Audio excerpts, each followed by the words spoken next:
Berjumpa kembali dengan kami di One Bite Film. Bagaimana kabar kalian hari ini? Semoga sehat selalu ya. Kali ini kita akan bahas alur cerita film Netflix romantis nih. Judul aslinya Tune In For Love. Film ini berlatar belakang era 90-an sampai era milenial. Bagi yang pernah mengalami masa-masa cinta di era itu, tahu kan bagaimana rasanya? Tentunya bikin nostalgia. Apalagi dengan suasana-suasana retronya. Kalau di Indonesia retronya itu macam makan di angkringan pinggir jalan bareng doi, jalan-jalan ke pasar malam, keliling kota naik Vespa atau Honda 70. Nonton bioskop remang-remang kalau yang tinggal di kota, kalau yang tinggal di desa mungkin nonton layar tancap atau pagelaran wayang sambil makan kacang rebus.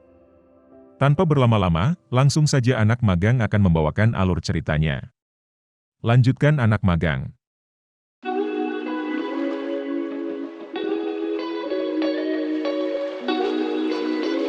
Halo, anak magang di sini. Jodoh gak lari kemana meski banyak aral melintang mungkin cocok untuk menggambarkan film Korea Tune In For Love ini. Tune In For Love mengisahkan tentang seorang wanita penjaga toko roti yang bernama Misu, dan seorang pria bernama Yunwo yang memiliki trauma di masa lalu. Hubungan keduanya kerap kali putus nyambung, karena keadaan mereka masing-masing. Cerita Tune In For Love dimulai di tahun 1994, ketika Yunwo, yang diperankan oleh Jung Hae-in mendatangi toko roti milik Misu, yang diperankan Kim Go Eun, untuk membeli tahu putih. Yunwo, remaja yang baru saja dibebaskan, mampir ke toko roti yang kebetulan milik Misu. Dia mencari sesuatu untuk memperingati pembebasan dirinya. Misu yang mewarisi toko roti dari mendiang ibunya, dan mengelolanya bersama juru masaknya Unja, tidak bisa memenuhi permintaan Yunwo tersebut. Ia pun menyarankan untuk mencarinya di Toserba perempatan jalan. Misu dan Unja menduga bahwa Yunwo baru keluar dari penjara. Mengingat mengonsumsi tahu putih adalah tradisi para warga binaan lapas Korea ketika menghirup udara bebas. Untuk yang belum tahu kenapa mesti makan tahu putih, jadi makan tahu putih maksudnya agar setelah keluar dari lapas Korea, mereka menjadi seputih tahu, baik hati maupun perilakunya. Intinya, jadi warga baik-baik lagi gitu. Sore harinya, Misu dan Yunwo terlibat perbincangan. Yunwo pun diizinkan untuk menyambung hidup dengan bekerja paruh waktu di toko roti itu. Seiring berjalannya waktu, benih asmara antara keduanya tumbuh perlahan. Tanpa banyak kata atau aksi. Sorot mata dan gerak tubuh mereka yang berbicara soal asmara itu.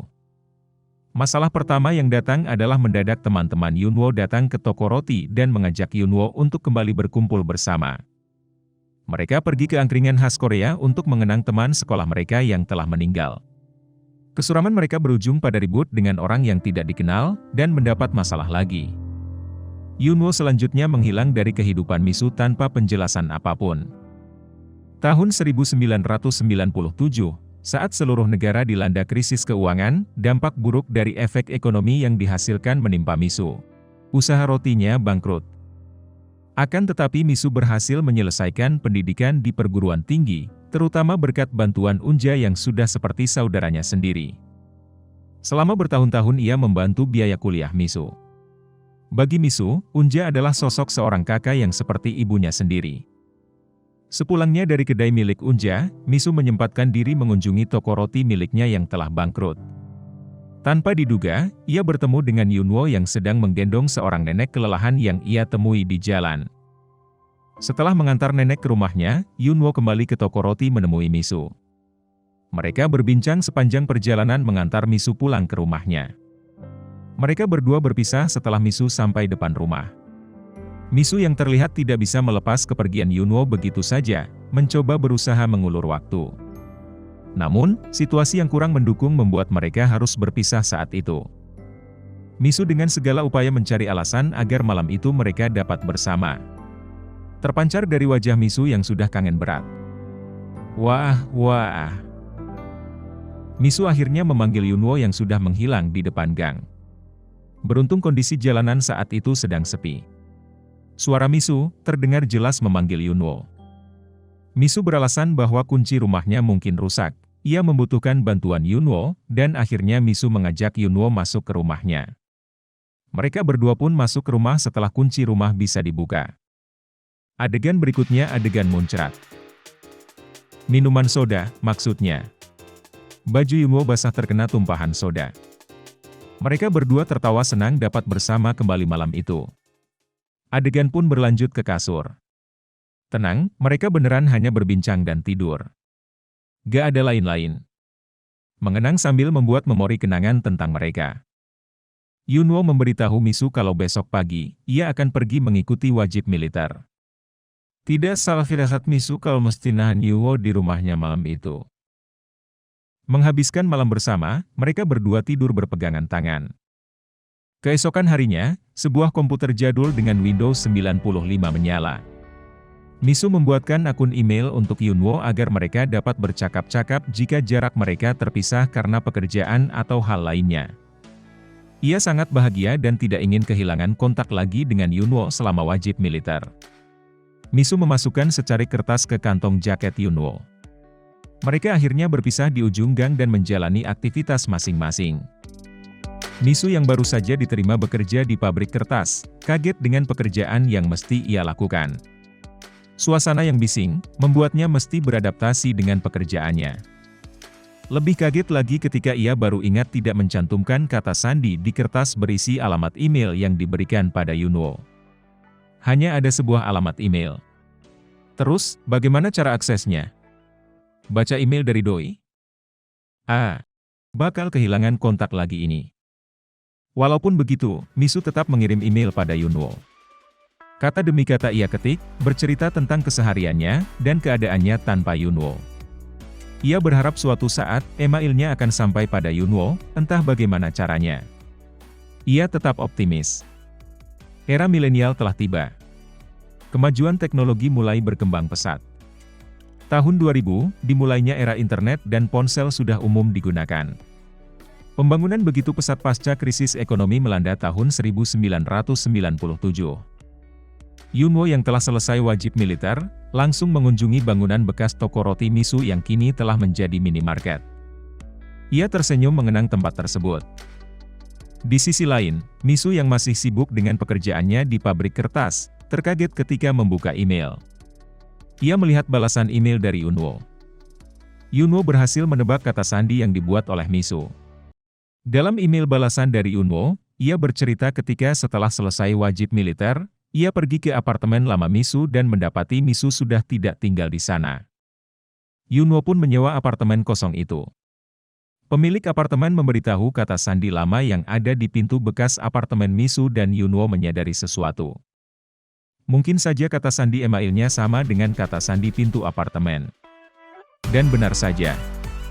Email berhasil dibuka, dan banyak email dari Misu yang belum dibaca. Akhirnya mereka berdua bertukar nomor telepon. Lalu berbicara satu sama lain. Baru saja senang dalam sehari, mereka berpisah lagi sebab masalah hukum yang tidak sengaja Yunwo terima terhadap teman lamanya. Saat mereka janjian untuk menelepon, Yunwo tidak dapat dihubungi. Hal itu menyakiti Misu. Melalui email, Misu memutuskan agar keduanya tidak perlu saling menghubungi. Di tahun 2005, Misu pindah pekerjaan ke perusahaan penerbit kecil.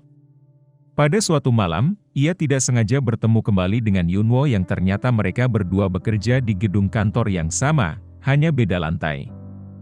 Benih-benih asmara yang selama ini mereka tanam tidak mudah untuk mereka lupakan. Masih saling mencintai, keduanya lalu memutuskan untuk tinggal bersama dan menjalin hubungan asmara. Berbeda dengan diri mereka saat masih remaja, kini keduanya sudah memiliki karir masing-masing. Walau tampak baik-baik saja, hubungan cinta Misu dan Yunwo kembali diuji, terutama karena rahasia masa lalu yang disimpan Yunwo serta Misu yang ditaksir oleh sang bos sendiri. Cinta mereka selama 11 tahun, bisakah keduanya menghadapi rintangan dan tetap bersama? Perjalanan cinta Yunwo dan Misu ini bisa dibilang menguji kesabaran penonton banget. Karena alur ceritanya yang mirip drama, tapi disingkat hanya satu durasi film bioskop. Jadi kebayang, dipanjang-panjangin, tapi begitu ada masalah, cepet banget selesainya. Dan film pun selesai. Begitulah alur cerita film Tune in for Love. Film romansa yang endingnya bisa ditebak ya. Walau memang tidak semua film harus melihat ending, tapi yang penting adalah ada pelajaran yang bisa diambil. Mulai dari memilih teman. Karena bagaimana dirimu bisa dilihat dengan siapa kamu berteman. Yunwo pun begitu. Ia selalu terlibat masalah bersama teman-temannya. Selain itu memilih pasangan. Karena pasangan merupakan teman hidup terlama, masa ia mau asal pilih? Tentunya mencari yang cocok dan sefrekuensi. Hubungan Yunwoo dan Misu, meskipun mereka terpisah, begitu bertemu kembali, perasaan mereka masih tetap sama. Adakah kisah cinta seperti ini di kehidupan nyata? Film ini menyoroti masalah kehidupan, percintaan, pertemanan, juga persaudaraan. Bagaimana Misu sangat menghargai seorang yang dianggapnya kakak perempuan yang seperti seorang ibu. Walau jalan hidup yang kakaknya tempuh kurang tepat bagi Misu, ia tetap terus mendukungnya. Bagi yang suka film romansa menggebu dan agresif, penuh kejutan di setiap adegan, film ini kurang tepat untuk kamu tonton. Karena kesannya datar banget. Namun, kalau kamu suka nonton film romansa sambil mendalami karakter pemainnya, film ini bisa jadi rekomendasi yang bagus.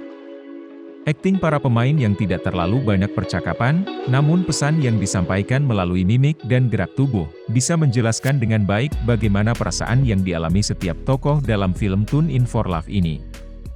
Film Tune in for Love ini mengajarkan bahwa jodoh memang tak akan kemana. Akan selalu ada cara untuk menemukan cinta. Bagaimana menurut kamu? Apakah film ini menarik?